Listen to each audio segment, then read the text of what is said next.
Coucou les amis, aujourd'hui on se retrouve encore avec Fabien Olicard. Aujourd'hui il va nous parler des livres qui l'ont influencé dans sa vie. Coucou Fabien, comment vas-tu? Coucou. Je regardais mes livres et je me disais, ok, en fait il y en a beaucoup. Eh oui, il y en a beaucoup, on voit ça tout de suite.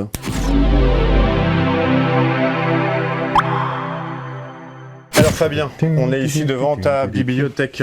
Oui, enfin une partie, il n'y a pas tous mes bouquins. Oui, ici, j'imagine mais, que chez toi ça doit être ça. autre chose. Qu'est-ce qu'on trouve principalement? De la magie? Magie, mentalisme, c'est tout ça. Et après, c'est tout le reste. Développement personnel plutôt? Développement personnel, astuces, culture, choses connexes au mentalisme qu'on pourrait... Tiens, c'est le bouquin dont je t'ai parlé dans la dernière vidéo sur Retour vers le futur d'ailleurs. Mais voilà, tout ce qui n'est pas roman, en tout cas, après se retrouve ici. Et tu vas trouver, par exemple, tu vois, ça pour moi, c'est un bouquin que devraient lire tous les mentalistes. C'est assez récent, il a moins d'1 an. C'est l'ouvrage le plus complet, le plus moderne et le plus précis, scientifiquement parlant, sur le mensonge. C'est-à-dire que ça te fait une mise à jour sur ce qu'on peut dire ou croire des fois sur le mensonge. Et c'est vraiment, c'est parfait. Donc ça, pour moi, tu vois, je pourrais presque le ranger là, en fait, quoi, tu vois. Donc, il y a des choses qui se mélangent, mais qui sont très, très intéressantes. Qu'est-ce qui t'a plu dedans, en fait? C'est que c'est factuel, ça apporte des choses qu'on n'avait pas vues avant, en fait, c'est ça? Bah ouais, c'est que c'est une mise à jour, quoi. C'est-à-dire que la science, elle ne fait que se corriger. Et sauf que les choses les plus simples à comprendre, elles continuent d'être véhiculées, genre la direction du regard en PNL. Aujourd'hui, on sait, la science a prouvé que c'était vrai dans 27% des cas, donc on est plutôt faible. Mais pourtant, tu vas encore voir des articles qui vont parler de ça, etc. Tu vois. Donc, je trouve que c'est bien en fait de se remettre à jour. Et ça, ce sont des doctorants qui ont fait ça. Ils étaient 4-5, donc c'était leur spécialité en fait. Qu'est-ce que c'est un doctorant? C'est un mec qui va passer un doctorat sur un domaine particulier, marche, et eux, c'était leur mémoire, c'était sur le mensonge.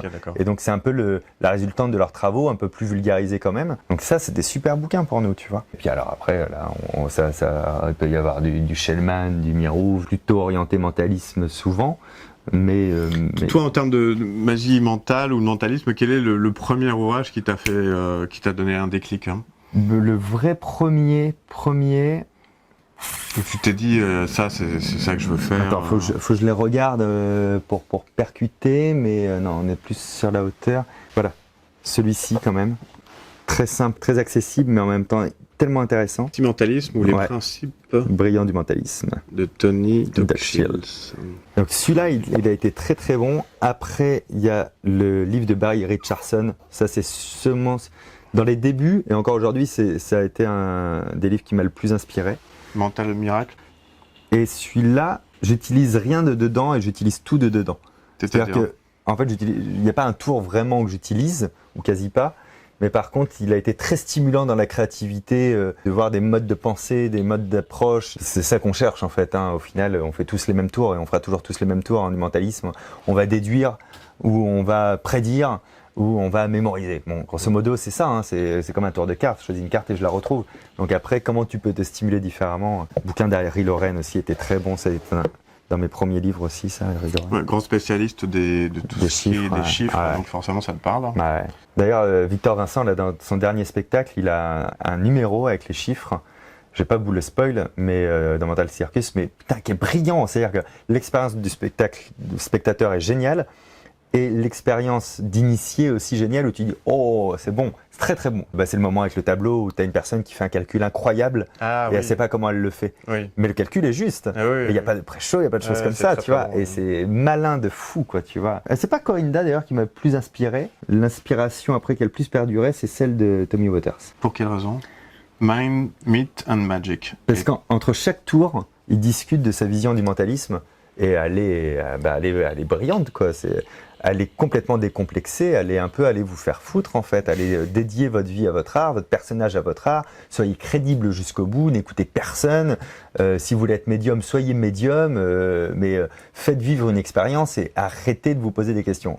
Il y a un peu de ça, tu vois, et je trouve que ce côté un peu décomplexé fait du bien en fait à son art, parce que c'est comme ça que tu as des personnages forts, c'est comme ça que tu as des storytelling forts, des reputation makers après. Quoi, alors, je vois le livre d'Anthony Jacquin sur l'art du mentalisme, ça c'est quelque chose de l'hypnose, pardon. Ouais. Pas sûr de t'avoir déjà vu ou le pratiquer. Non, je pense pas. Souvent on voit les magiciens qui deviennent mentalistes et après ils deviennent hypnotiseurs parce que quand tu es en soirée, tu te rends compte que le mentaliste il est plus fort que le magicien et quand le mentaliste quand il voit l'hypnotiseur, il prend le contrôle des gens, donc ça va encore plus fort. Écoute, moi j'ai une formation en hypnose bien avant de faire du spectacle. mais par curiosité pure. Okay. Donc une formation légère hein, quand même, hein, une formation d'1 mois. Ah oui, quand même. Mais bon, pas de quoi ouvrir un cabinet, et puis ça n'a jamais été mon but. Et du coup, ça m'a jamais donné envie d'en faire en spectacle. Pour quelle raison? Déjà, moi j'ai une approche un peu hypnothérapie. Donc en fait, je me dis, je vais pas jouer avec des médocs, tu vois. Et j'ai jamais eu d'idée brillante pour faire aussi un spectacle d'hypnose, tu vois ce que je veux dire? C'est des outils qui sont hyper intéressants. Quand tu vois Benoît Campana, par exemple, il le mélange à la magie, ça permet de renforcer complètement tes effets ou de faire croire aux gens. Voilà, bouquin, exactement. Tu vois, très très bon bouquin. Les deux sont excellents. Hein. Que Mathieu Biche a publié. Hein. En fait, c'est des domaines de savoir. Même si tu ne te mets pas l'étiquette et que tu pratiques pas le truc en tant que tel, tu vas quand même apprendre à le faire.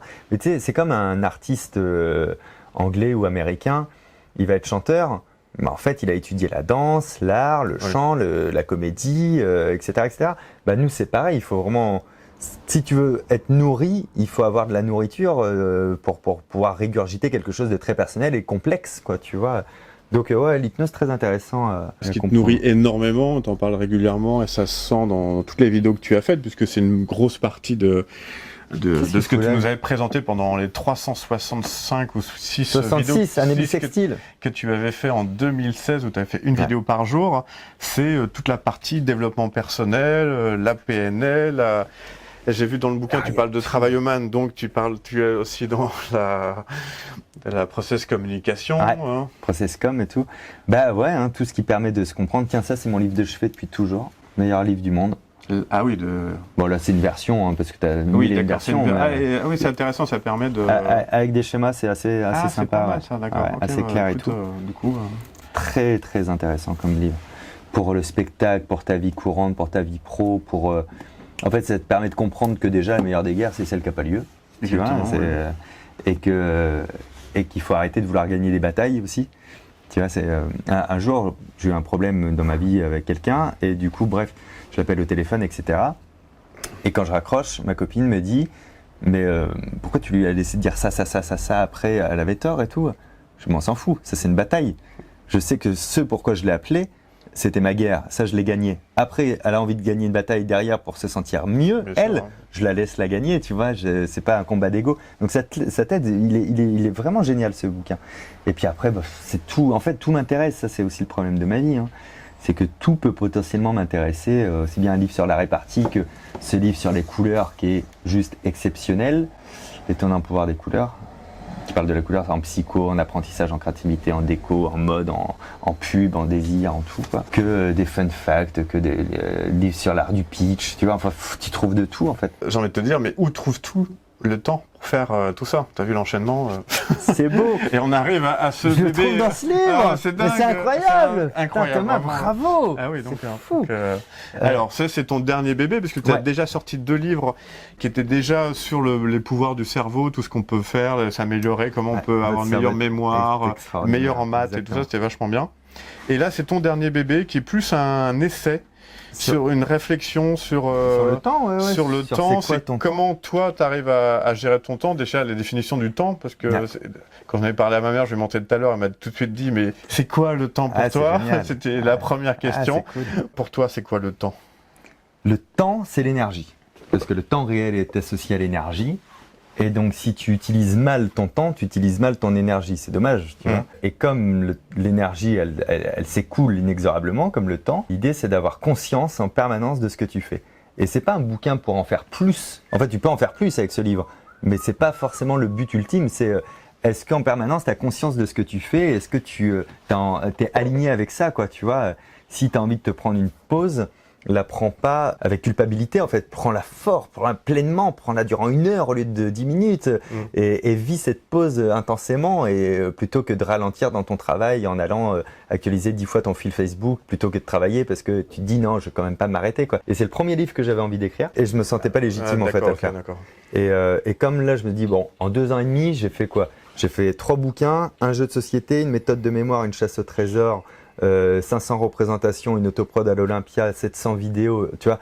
Je crois que je suis assez légitime à montrer que gérer mon temps, quoi, tu vois. Ouais, tu gères. Et du coup, c'était juste ça. C'était pour pas avoir le sentiment de l'imposture que j'ai attendu d'avoir fait tout ça pour sortir ce livre et qui me permet encore d'avoir du temps aujourd'hui. Mais Ça part que de mon expérience. Il n'y a jamais de recette en mode faites ci, faites ça, faites ça. Moi j'ai vécu ça, après il s'est passé ça, et je me suis dit il faut que je fasse ça du coup.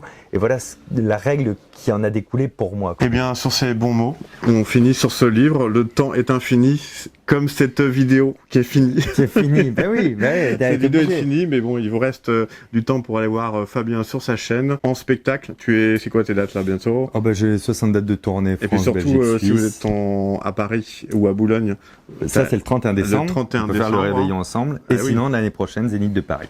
Et t'as d'autres projets à sortir, genre le livre? Mais j'ai toujours d'autres projets. Ah, oui. Ma vie est faite de projets. Bon bah écoute, on se retrouve très très vite, à très bientôt et bien sûr sur Ciao. Virtual Magie.